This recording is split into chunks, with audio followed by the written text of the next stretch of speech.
We recently released an overhaul of our software, Dither Boy, as a free update. I've covered some of the big upgrades and big new features that we added already on the channel. So in this video, I'm going to show you 5 things that are my personal favorites for smaller updates and more niche features that we added in version 6. This is stuff that might just help you work faster, or stuff that you might not have noticed yet if you've not spent a lot of time playing around outside of the big new features. Very quickly, if you have landed on this video without knowing what Dither Boy is, this is a one-time purchase software. There have been lots of free updates so far. All updates are free for existing users. It's not a plugin, and I will leave everything linked below this video so you can just go find out for yourself if you'd like. Now, I've got Dither Boy open here with this design open, so we're just going to experiment on this image today while I'm messing around. The first small improvement that I'm going to show you today that is by far my favorite is now if you click on the styles drop down while you've got the all category selected, you can just search for a dithering algorithm by name. So if you don't know what category something fits into, but you've seen someone using it or you've seen me use it in a tutorial, then you can just search the name. Here I'm loading up the pop tone algorithm, which is new as well. If you wanted to just type in like Floyd Steinberg and just get a normal Floyd Steinberg algorithm open, or a Bayer algorithm, or you could type in like modulation and just see all of our modulation algorithms, pick one of those, or you could type in poly and see all of the polygonal algorithms without having to go and find the category and stuff like that. So if I go back to the pop tone algorithm that I loaded up first and switch my color palette category from monochrome to all, you can also search for color palettes as well. Now, I don't need to do that to show you this next little quality of life update we added. So I'm just going to choose the detailed color palette, which is from the source category. Previously, we had a companion app for Dither Boy called ColorCat, and this is essentially the working in of ColorCat's features to Dither Boy in our new and extended source category for color palettes. So if I choose detailed here, and I'm just going to lower the scale so you can see a little bit more of what's going on color wise, you can now, of course, change colors in the palette, like in Dither Boy. You don't need to go into ColorCat anymore to edit those. But one of the coolest things here is if you look on the right hand side here of each little color swatch, you can see a little lock button. So if I go and lock the top 4 and the bottom 2 colors of this palette, and then come here next to where it says color palette and click on the shuffle icon, you can randomize the rest of the colors that aren't locked. So this means if you were to start from just monochrome and you want to just add a bunch of colors and turn your color depth up all the way to 6, but you know you definitely want black, so you lock black and then you just shuffle until you get some other colors you like. So for example, I'm going to keep that purple and that green, and then I can shuffle a bit more and then keep the red and keep the other green and shuffle the final color until I've got something I like, and then they're all locked in, and so you've landed at a color palette you want and you can keep working from there. You can then export the palette or obviously continue to iterate if you want. This system works elsewhere in the app as well. So if we come down to adjustments and let's say you want to keep the brightness the same, so you lock that, you want to keep the saturation and the midtones the same, you can then hit shuffle and just randomize the rest. One thing to watch out for is accidentally shuffling the blur, so I'm going to lock the blur as well. This is just a quick way to iterate, and if you lock down basically most of what you want, but you just want to see some different options for something like contrast or hue, so like if I lock everything other than contrast here and just use the randomize for contrast and denoise, then you can see we can just quickly like flick through some options for those. The best use case for this, in my opinion, is for the colors, but obviously it exists elsewhere in the app and you can use it maybe to better effect than I can on this design. So if I just reset this now and just reapply another dithering effect to the image, one of the other improvements that we made to Dither Boy in version 6 is we added this ordered cycling option for color. So now if you toggle this on and start adding in some more colors and up your color depth, you can reorder the colors and you will get something more akin to what you might be used to working with in something like Photoshop or Illustrator. So if I order these from black to white in sort of like luminance order essentially, so the darkest at the top and the brightest at the bottom, then I can isolate the brightest sections and turn those red with our ordered cycling on. Or if I just go for light red here and then change like the second one down to a slightly lighter purple, and then do like a darker purple and a darker red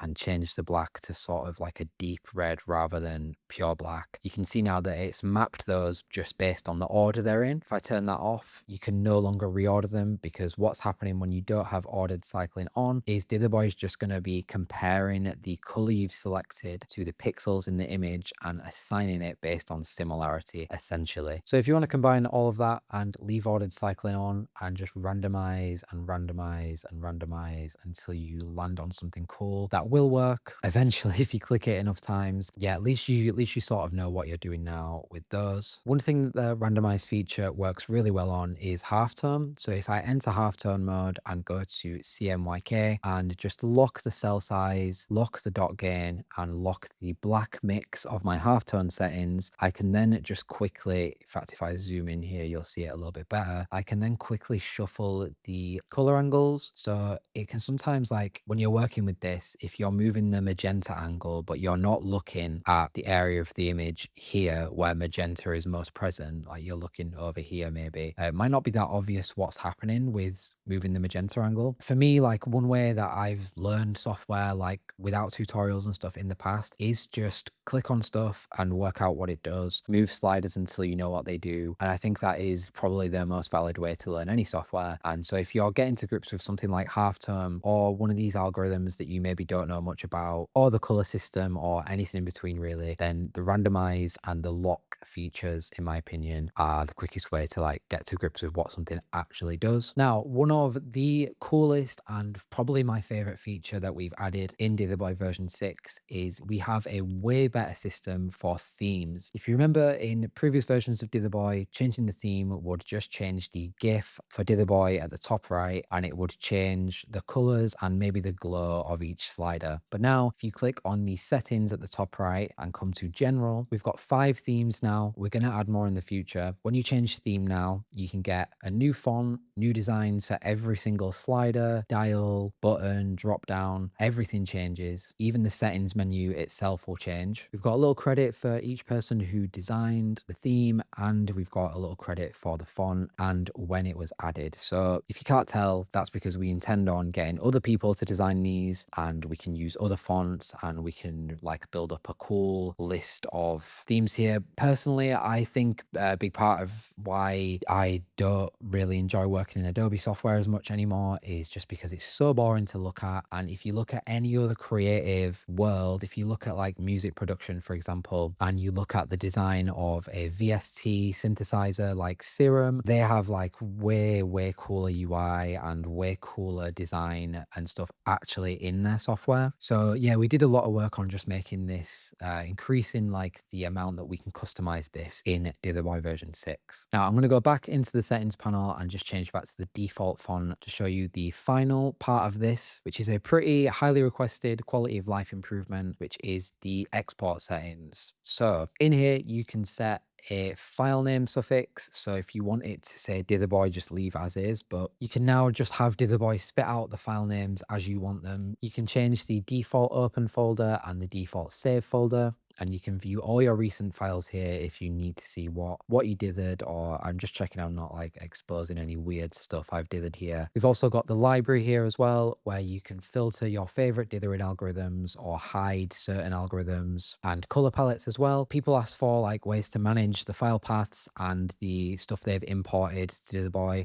We added that into the settings here, hopefully in a much easier way than we did it in version 5. And we've also got these slider update mode toggles now. So you can toggle on debounce slider updates if you want. This is mostly for people who, if you're on a little bit of a slower machine, if you look now at the speed that sliders can update in Dither Boy versus in the past, when you go into settings and you toggle on the debounced sliders, what is going to happen is Dither Boy is going to wait for you to stop moving the slider before it updates. So if you've got a lot running in the background, or if you're just on an older machine and you want, you don't want your computer to be processing all these updates like constantly while you're moving sliders around, then you can just toggle that on or off in the settings. And we added a little scroll wheel control toggle as well, just because sometimes it's nice to hover over a slider and just scroll on it to move the value around. But some people found this annoying because you can obviously accidentally scroll off and scroll away in the controls. So that's about it for today's video. I hope you're all enjoying version 6. There's still more to show that I've not really talked about yet on the channel, so I'm still going to be making videos about Dither Boy version 6 for a little bit, and we are of course working on some more updates for the future. So if there's anything that you want to see that didn't make it into version 6,